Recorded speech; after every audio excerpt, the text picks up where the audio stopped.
You are listening to Femme House Radio with your host LP Giobbi, and this week we have Paris-born singer and songwriter AWEN. A former lawyer in Hong Kong, she chose music after her father's passing, embracing her calling as an artist. With her striking presence, signature braids, and deep soulful voice, she brings both power and vulnerability to the stage, describing herself as an Afro house witch. Yes. A modern muse blending cultures, freedom, and creativity. Since her debut album, Redemption, in 2019, AWEN has become one of the genre's most magnetic and magnifying figures. Her breakout track, Your Voice, written as a letter to her unborn son, gained cult status and later became a global sensation through Adam Port's remix, storming festivals all around the world. Welcome to Femme House Radio. Thank you for being here. I'm such a huge fan of yours. Thank you. I'm a big fan of yours. Well, Big fan I'm of- very excited about the music we're working on. I'm very excited. Oh yeah, So yeah, yeah. tell us your origin story. How did you become the powerful artist you are today? So it was definitely not a straightforward journey. It was not like 4 years old, I want to be a singer. No. Yeah, I studied classical music when I was growing up. I was playing the clarinet, I was in an orchestra, choir, everything. And then when I grew up, I went to study law at university in Paris, stopped really doing music. And when I became an adult, moved to Asia, and that's where I reunited with music through open mics in Hong Kong. Then I had a band, full acoustic. It was really fun. Then, yeah, I was in a cabaret. Like I did a lot of stuff like this. And after a while, also with, yeah, my father passing away and everything, I was like, okay, what do I want to do with my life? And that's when I was really born, to be honest. Then I moved back to Paris and started like hustling, you know. And And the here I am. grind never stops. Well, you're doing a Yeah. fantastic job. Um, I hope this isn't too personal of a question. What do you think your father is thinking, watching you sort of leave behind this more traditional life and pursue this? He's probably laughing a lot because I think when I was, yeah, I think it's like, oh yeah, life has a strange sense of humor because when I was growing up, it was like music was a hobby, but it was never a job. You know, he would really push me to go towards a more steady path. Yeah. But me doing this now and having certain success is good irony, I guess. It's a good joke. I think he would laugh. We would laugh and be proud. My girl, like she never does what people expect her to do, but here she is, you know? Ah, well, I can imagine how proud he is. I mean, it's a one in a million, you know. So it's very beautiful that you followed your dream. Okay, this next question is. I hope that I'm wording this. I was trying to. Let me know if it's confusing. Mhm. So, how did your first ever song appear to you? Like, did you sit down and decide I'm going to be a songwriter as if you had a deep intuition about it, or did it simply fly out of your mouth one day? Like, did a song just come to you? How was your first song brought into life? Okay, Even if it's not the one that you first put out or released, like when did right. you realize I can do this? I think it was during my when I started songwriting with my band in Hong Kong as a joke more than anything else, and it felt really good. But to be honest, I feel like it was a really long journey because I wrote a PhD as well in law.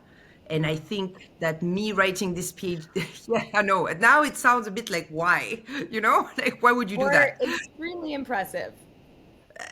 I would go with why though. You know, like 4 years to do Very true. this now. You know, it's like, eh. But yeah, I feel like writing was always something, and I was always writing when I was also a kid, like short stories and stuff like that. So I think that writing was really like my thing, Yeah. but I just didn't know where I was going with it. You know? Yeah. didn't know that it could turn to songs. I mean, writing a song is something that I writing like a vocal melody, gun to my head, couldn't do it. So I'm so impressed with people that can take lyrics and make something, that feels and sounds good out of that is so mind blowing. Do the lyrics come for you first usually, or is it the melody? Yeah, for me, it's the lyrics most of the time. And I wish I'm a bit jealous for people who are in the opposite way, because I feel like once you have a strong melody, it's so much easier to get like good lyrics. But for me, if I don't have the word, because the words have, in my mind at least, they have a certain melody, you know? There's some words like if you say it in a certain way, it's like, you know? So So then yeah. after you write something, you have the lyrics. Are you, how do you get them into melody? Most of the time, I start humming, like singing, like talking, like saying the words, and the melody just comes very like, I don't know. It's yeah, I don't really like, that's the instinct, I guess. But even the words, like a lot of songs that I write, it comes really like fast. Even the rhymes, which is a bit strange because English is not my mother tongue, obviously. But sometimes it's just like poo, poo, poo. And even for me, sometimes I'm like, that's weird. I don't know where it's coming from, but so Oh, it can go very cool. fast. Yeah, yeah. Oh, that's so beautiful. And that's so, But I guess it's yeah. the same for you with the piano. Yeah. I mean, for me, it's like, it's intentional. I, only one time have I like heard something and then gone and found it. I usually am like having to tinker around until something strikes me.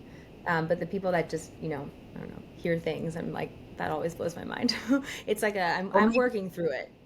yeah, Um, but maybe you heard it, but we don't remember also. You know, sometimes it's working in maybe the those are the background. things I'm grabbing, like, oh, I like that. Maybe Mm. a past life or a deeper knowing or intuition of a past experience with that for sure. Yeah. So, what were your steps from writing lyrics and songs to actually getting to record them?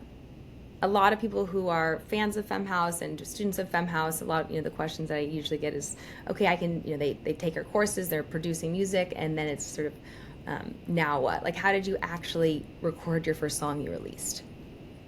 Whew, my first song. Oh my God, that was, yeah, it takes me way back. Um, so I bought the like a mic, a sound card. Okay, then I actually, before I did that, I reached out to some of the producer that I like the music I loved, and I was like, yeah, I'm a songwriter. You know, if you want, I could record some stuff.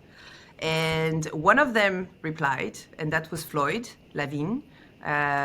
He sent me a beat, and I was so excited, so much pressure and everything, and I just started recording, and the recording was so shitty, like so bad.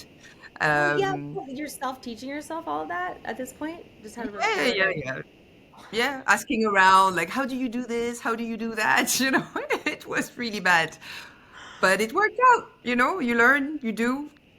That That's is incredible. Well, yeah. we're working on a track, and I think your vocal sounds amazing. So Thank you. yeah, like you're engineering and vocal comping really well. Well, it's very simple setup, and That's most of the awesome. time, almost no effects. So That is, I mean, that's great. That's how people would want your dry vocal, of course. And it yeah. sounds, yeah. I was so impressed by you. I always wonder how that transition goes from like being a songwriter to getting it in there and releasing that. And so you just cold messaged him to for this collab. Um, yeah, I mean, I was going to Berlin, so I reached out to him on Facebook. That was before, right before, like 2018, something like that. And I did that with a few people. Most of the time, it worked out. Like something came out, either a discussion or sometimes a track. Sometimes a friendship. So yeah, That is I would say beautiful. like don't be ashamed to ask. You know. That is great advice. That is, don't be ashamed to ask. That is great advice. Tell us True. about your new label. Yes. So the new label is called Conte, which comes from my last name. First release is on the 7th of November. Are you still here? Because I feel like we have a connection problem. Oh, no, I'm still here. Can you hear me? No? Okay. Okay. Yeah, yeah, I'm here. yeah. Good. So yeah, first release is on the 7th of November. I'm super excited. It's called Hustler. It's It's so my second good. collaboration. Ah, yeah, you like it? Thank you. So good. So yeah, yeah, I don't know. What do you want to say? What do you want to know? Because I Yeah, could go great, on and on great. and on. What pushed you to start this label? Two things. The first one is my quest for control. I love to know what's going on, how we do things, and I love to have my hands on, yeah, my career and everything. So that was the first thing, and the second thing was really my frustration about having a middleman telling me how to do the music, when to release it, is it good, is it not good, is it gonna be a hit, is it not gonna be a hit? I'm like, yeah, I cannot do that anymore. So I need my Out own of damn imprint. necessity.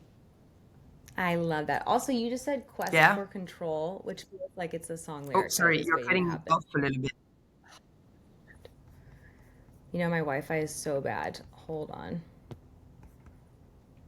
Yeah, Mm-mm. Can you sorry. hear me? Now I think you're back. Yes. Okay, okay, Yeah. okay. Quest for control, what you said earlier, feels like a song lyric Yeah. waiting to happen. True. Yeah. Very true. Right? Could be a good song. Um, Yes. okay, final question for you. If you could put together your dream lineup, who would you book to play alongside you that evening? Oh, wow. I wasn't expecting that question. Well, first of all, not to be not to have another groupie moment, but definitely you, because I saw you at Pasha at the opening in Ibiza. I think it was May or June, I can't remember, and I was blown away. It was every time people ask me what was your favorite set of the year, I always say LP Giobbi. So definitely What? you. You're not. Yeah, of course. That is so I'm not lying. kind because the artists you're surrounded around are very, that's wow. Thank you. I would I be know honored to when you play your were part. like rising to the occasion. So definitely you. Then I think Shimza, incredible DJ. Oh, Same thing every time I see him, I'm like, wow. yeah. Yeah. Honey Dijon, because Ah, she's everything, right? Yeah. And then, oh yeah, and then I think a bit more underground, but Manu. I don't know if you know him, but he's a very underground Afro house DJ from Lyon, amazing producer. And the vibe that he creates in his set, it's very unique. Only him can do that. You know, it's like it's not like the he's not looking for an applause or anything. He's just creating a vibe, and it's perfect. So yeah, that would be oh, it, I think. that sounds like an incredible party, and I hope that that happens one day. We can all play together. Oh Thank yeah, you for that would be being nice. a guest on Femme House Radio. We are huge fans of what you're doing. Your determination and grit is astounding, and your talent is even more breathtaking. So, thank you for existing. Thank you for putting yourself out in the world, and it makes this place a better place. Thank you. Thank you so much for having me.